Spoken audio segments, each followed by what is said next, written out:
I came to Nepal, I also see it here. So it's a world, like it's an epidemic. Everywhere you go, you see this. People are losing contact with themselves and each other. We don't know how to communicate non-verbally, which is 93%, remember, of communication? So now is the perfect time to practice the Brahmaviharas, first with ourselves. So when you're doing science, a scientific experiment, when you're trying to do a math equation, when you're solving a problem, you always need to understand the problem well first. What is the problem? You will go and study the problem before you think about the solution, because most of the solution is found inside the problem, if you understood it well. And that's what the Buddha was doing 26 centuries ago. See, Buddhism is not about pessimism. Pessimism is looking at things negatively, right? When somebody from outside looks at the Dhamma and says, oh, Buddhism was all about dukkha, suffering. No. No. The Buddha was saying, he looked around and he said, there is suffering. He didn't say life is suffering. He said there is suffering, which is a totally different thing than life is suffering. That's pessimism. So when you're looking at these incongruities in life, these disconnecting points, and then we look at the Brahmaviharas, for example, we look at compassion. What is compassion? Anyone? Give me an example of compassion. It's big in Vajrayana. In Mayana also, of course. Actually, also in Theravada. That's where the other two come from. If you want to see a perfect example of compassion, is in the Buddha. He didn't have to teach the Dhamma. He attained what he always wanted to. But he saw what was happening around him and he wanted to share that. See, you cannot have karuna or compassion without love. Karuna is looking at someone, maybe in pain, and loving them enough, loving them so completely as you allow them to experience that. I mean, if there's something that you can do to change it, of course you will. However, it's not pity. It's not saying, oh, I'm so sorry that your friend died. It's not that. Pity is a very close enemy of karuna. Okay? So karuna has metta in it. So if the shirt that I'm wearing is karuna, metta is the thread. Each little thread of string, of cotton that made this shirt. So it's the same thing. But it allows you to no longer see that boundary between me and you. Which takes us to number 3 of the Brahmaviharas, which is mudita, which is sympathetic joy. Or vicarious, sometimes they call it. Vicarious means you see something happen somewhere else, in someone else, but you feel it as if it's you.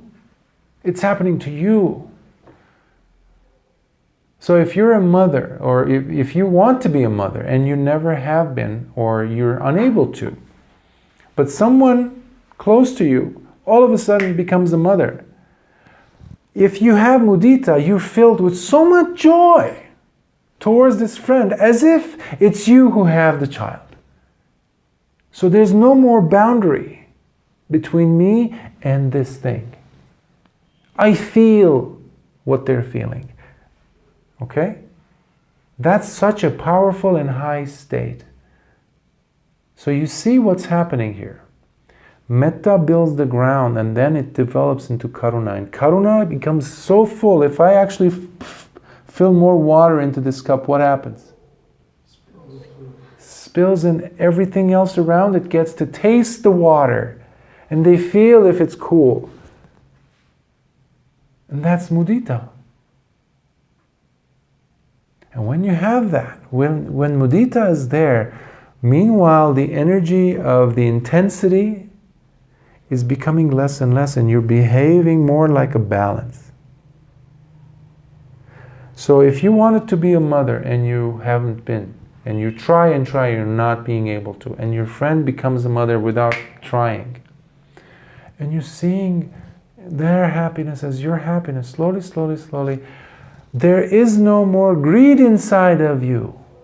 There's no more lobha. There's no more craving. Oh, how come she has it and I don't? There's no more of that. So what's happening is, there isn't this movement. There's more of this. And more of this. And all of a sudden there's this. You have a house, earthquake happens. Right? A few years ago here, major earthquake. You lose your house. Your mind is this, equanimous. And that is upekkha, which also is number 4 of the Brahmaviharas. Upekkha inside of it is very much full of love, in essence. But the love that upekkha has is so relaxed, is so calm, that it doesn't get this, into this perturbance, we call it, of fluctuation. And that is the state of a Buddha. That is the state of an Arahant. That is the state of an awakened person. You know, there's a story in the Nikayas of the 2 chief disciples. Do you remember who they were? Sariputta and Moggallana, the 2 chief disciples of the Buddha. Sariputta, he was foremost in wisdom in all of the community, in all of the Sangha. But he was only second to the Buddha. That's how wise he was. It took him 1 month to become fully awakened. Moggallana took 2 weeks. And the Buddha always explained to his students, saying, there was a reason why Sariputta took so long. 1 month, when we think about it now, it's like, are you kidding me? Fully becoming an Arahant?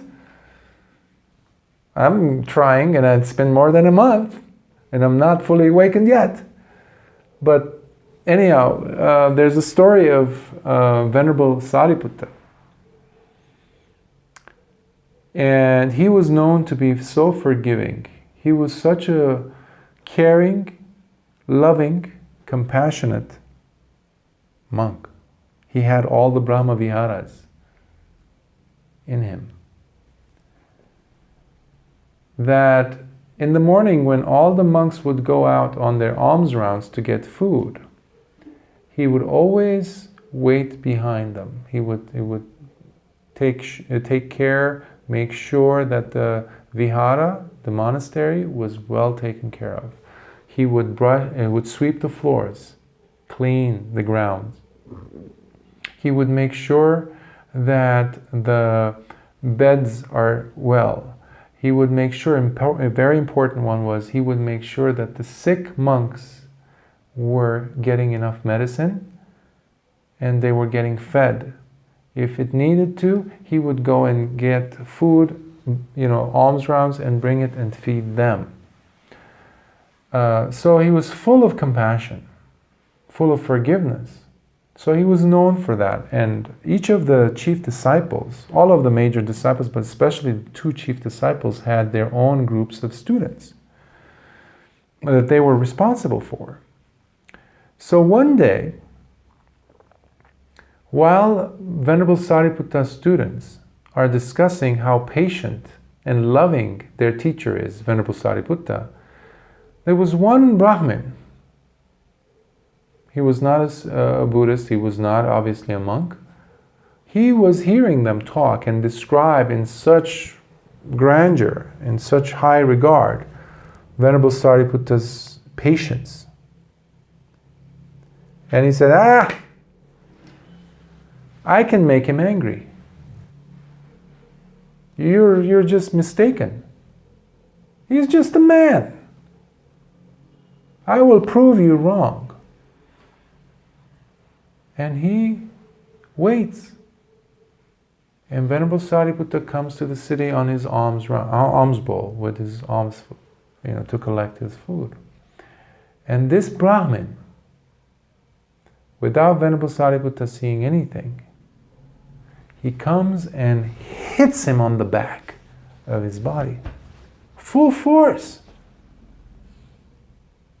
And Venerable Sariputta shakes a little bit, is startled, and then he just continues his walk with his face completely unchanged. Upekkha. Balanced. No grudges, no hatred, no like, who did that to me? None of that. Meanwhile, his students, their jaws dropped. They're like, what did this fool do to our teacher? So they were going to get this person. This man saw what he did, and he just falls on his knees because he saw what they were saying about Venerable Sariputta. Because he saw how he's patient. And he couldn't hold it anymore. He started crying. He started crying because this was a holy man. This was truly someone different. And he goes in front of Venerable Sariputta, bows down in tears and says, Venerable, I am so terribly sorry for hitting you. I'm so sorry, please forgive me. And he says, you're forgiven. Like that. And then he says, because he's a wealthy Brahmin, he says, please, Venerable, I invite you to come to my home for your lunch. Would you please accept as my form of apology? And he says, yes. Because one of the things that the Buddha always told his monastics was always accept if there aren't any ulterior motives in the dana. Accept the people's generosity.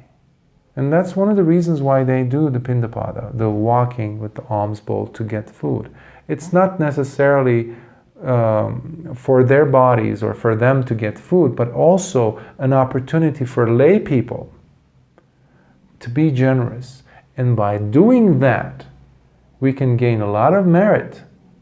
So out of compassion, Venerable Sariputta said yes, because there's a hope that this person can wake up. So he goes and has lunch in this house. On the way out, Venerable Sariputta's students gather on this man and they want to beat him. These are monks. Monks want to beat this man. Why? Because he hit Venerable Sariputta. And then Venerable Sariputta turns around and says, what are you doing? And they stop and they say, Venerable, you're our teacher. This man insulted you, assaulted you, hit you. And he says, who did he hit? And they said, you. He said, if this Brahmin hit me, I already forgave him. So what's the problem? Anyhow, it ends there, and the monks go to the monastery and they tell Lord Buddha as to what happened. And the Buddha smiles. And he says, Venerable Sariputta is like Mother Earth. Mother Earth accepts everything. We toss dead bodies. Yesterday I was at a cremation grounds and I saw what happens to the bodies. they burn them and they toss them into the river. That eventually goes into the ground. Sewage, feces, dirty garbage, all these things go into Mother Earth. She accepts them. People go and bury gold, give their most precious things into the earth.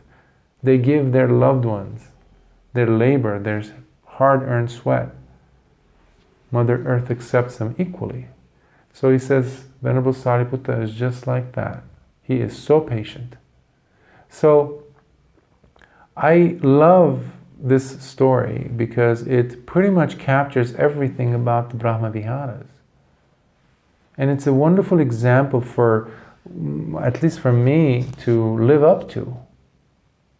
Because life gives us so many hardships, so many painful and suffering-ridden situations. How do we deal with them?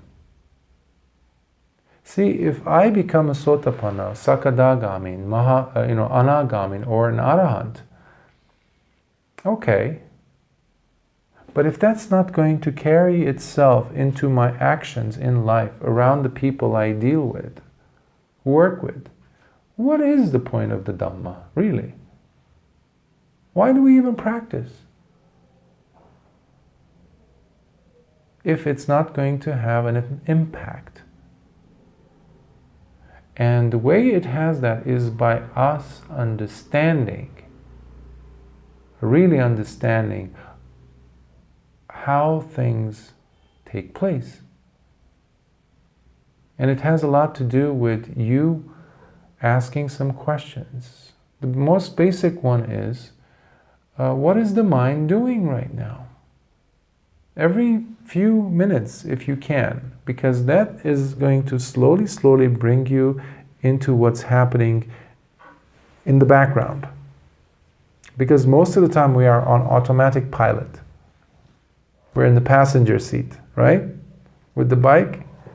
We're not driving, we're not riding. Somebody else is. And that somebody is your sankharas, your habitual patterns, right? Your hindrances. So when you say, what am I doing? What is the mind doing right now? You basically put a full stop and say, one moment please, one moment, let me see what's happening. If you're eating your food, when you're eating your food, if it's your most favorite dish your mom made or you made or somebody made for you and you're like, momo, right? You guys love momo. I've tried it. It's pretty good. Right? Okay, you're tasting it. Oh, it's the best recipe. Oh, like, how are you eating it? Ask yourself, what is the mind doing? Am I attached? There's 5 of them, and I ate 4, and there's 1 left. Ooh, I'm going to jump on it. What is that? That's greed. So by you asking, what is the mind doing? And you identify greed. And when it's finished, or your brother or sister or somebody comes and eats that, or your partner eats the other one, the last one, is like, you get angry. What is that? You ate the last piece of momo. So it's happening all around us, all the time. The defilements, the hindrances are all there. So bringing your attitude of metta, karuna, mudita, upekkha, especially with metta, changes everything. It gives you the capacity to be patient with yourself. And earlier I mentioned the role that forgiveness has to play in this whole equation. Forgiveness is very, very important. See, you can be doing so many kind things. You might even be able to go to many retreats. You can do many hours of daily meditation. Even try to do metta practice. You won't go far in your practice. A friend of mine who is very, very advanced meditator and who's experienced the second stage of awakening, he's a Sakadagami. And by the way, you will, when you practice the Brahmaviharas, you will attain Nibbana. It's real. It does happen. At the moment. Yes. I know people who are Sotapannas, I know people who are Sakadagamis. In this life. I know their names, I know their phone numbers. That's how real they are. So it's not dead. It's not do good for later life in a Deva Loka. None of that. We don't need that. We have the Dhamma. We can sit down and practice and we can taste the fruits of the Dhamma. The Buddha gave 6 definitions, 6 adjectives describing adjectives, qualities of the Dhamma. Svakata Bhagavata Dhammo. One of them is akaliko, timeless. Opanayiko, leads onwards. Ehipassiko, come and see. Pachattam veditabbo vinyuhiti. It is to be realized by the wise. And this is a path for the wise. This is a wise path. Buddhism is not for everyone. See, I can't wear a necklace of the Buddha or a picture of some teacher and say, hey, you know, I'm a Buddhist. What does that mean? This is a practice-based path. When people ask me, is Buddhism a religion, a philosophy? It's definitely not a philosophy. It's a practice. If you want to call it religion, yeah, sure.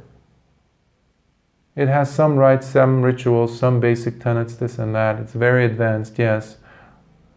But it's a practice. So whatever you've been hearing from me today is not going to enhance your level of curiosity to start practicing. Then it's just, might as well read books on math. You know? Well, what is that really going to do to change your life?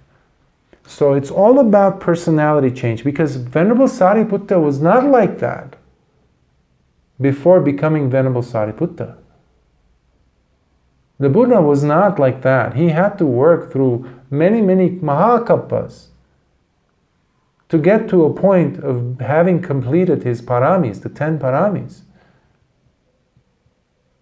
You know, in his old age, he was suffering from his back pain. The Buddha as an old man. And when some of his students asked him, why Bhante, why are you feeling so much pain? And he said, many, many, many mahakappas ago, I used to be a wrestler. I used to wrestle in matches and I would win. I was so strong, and every time I would win, I would break the back of my opponent. He would break their backs. He would kill them, basically. Many, many kappas later, even as a Buddha, he had to suffer that until his death. So, the reason why I mention that is, don't expect yourself to just get it right the first time, the second time. It's ongoing. As long as you have breath in your lungs, your mind is working, you can remember to ask questions like, what is the mind doing now? And be compassionate, loving towards yourself, accepting. While you're staying on the path, watch what the mind is doing. Does it have lobha? Does it have greed? Does it have hatred?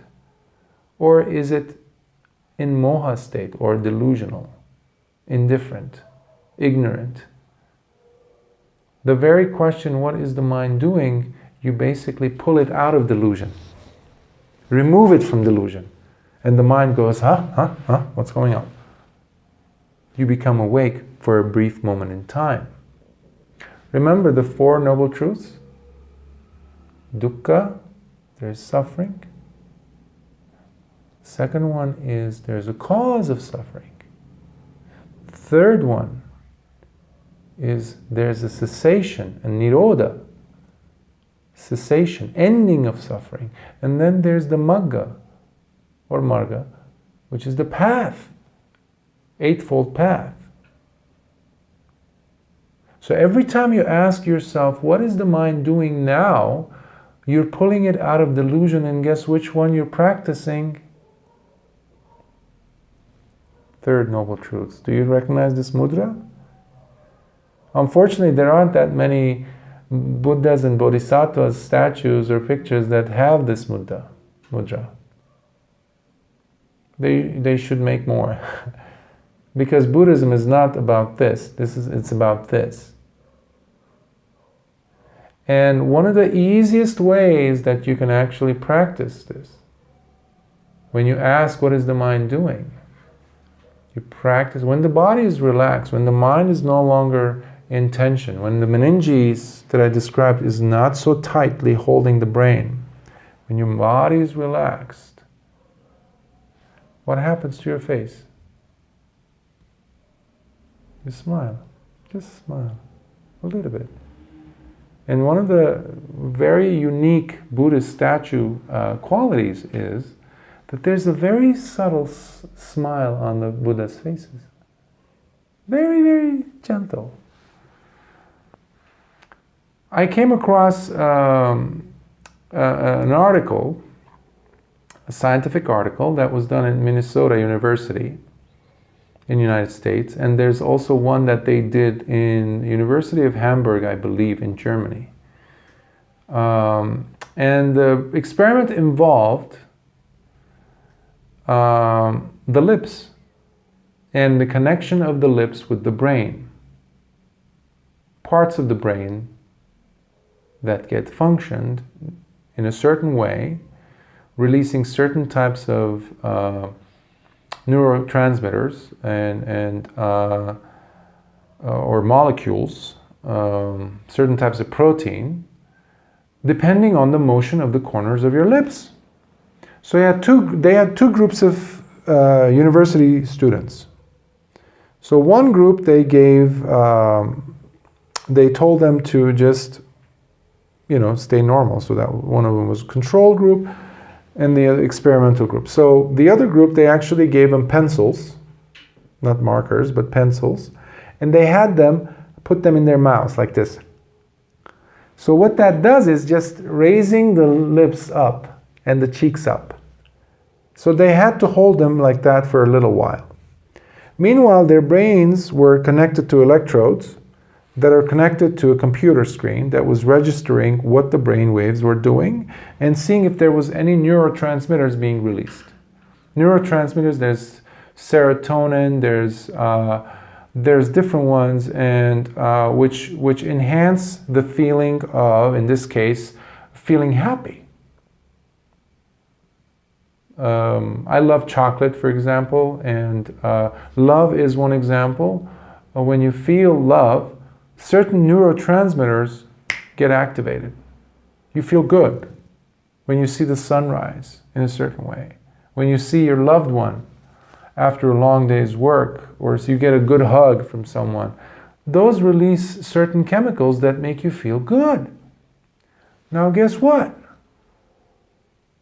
They noticed that the group of students who had the pencils in their mouths, with the lips going up, the corners, they had the same neurotransmitters. Their brain was saying basically, I don't know what's happening, but the lips are going up, so there must be something wonderful happening. But we're not seeing it, so let's go ahead and feel good. So the brain follows the body. By lifting the lips up, the brain starts to feel good. That's not the end of the science experiment. They did another one. They had groups of students now do the opposite. Walk around with a frown, like doing this. So the corner's going south, like this. And guess what that released? Cortisol. Cortisol is a type of hormone which is a stress hormone, which makes you depressed, which makes you want to eat and feel bad. All these things happen in the brain because of stress hormones. Because now the brain was looking at the lips going down and said, something bad is happening. So now it's time for us to not feel good. So let's release the stress hormones. This is scientific. So when you're sitting in meditation and you're frowning like this, look at that. Have you seen a Buddha like this? No. There is no calmness, there is no gladness. There is no metta there. There is no compassion there. There is no joy, piti. How many times have you been happy and you were like, never. Meditation is very practical indicator of the quality of your life. Practical. So when you are approaching it in that way, all of a sudden, Dhamma really becomes part of your life. Your life becomes Dhamma. So I'm going to stop now, and I'm going to see if there are any questions, because I know I've been talking for over an hour or so. Right, Professor? It is very enlightening talk. It's a practical one. So Yeah. Last time, maybe 2 weeks ago, we had one lecture from Ronald Davidson, you also know. Mm-hmm. And yeah, each lecture was totally academic. Mm. And because when we listen to academic lectures, we do not have a feel of this something like practicing or hours to practice Buddhism. Yes. But I'm very impressed with Ronald Davidson also. He also share his experience with Buddhism. Experience of how he also got transformed from his academic ways to handle Buddhism to this practice. Because he very frankly said that he's also Buddhist now, but when he came here maybe 10 or 15 years ago, when my father was still alive, he was totally academic. And when he started giving lectures, nobody virtually understood what he was saying.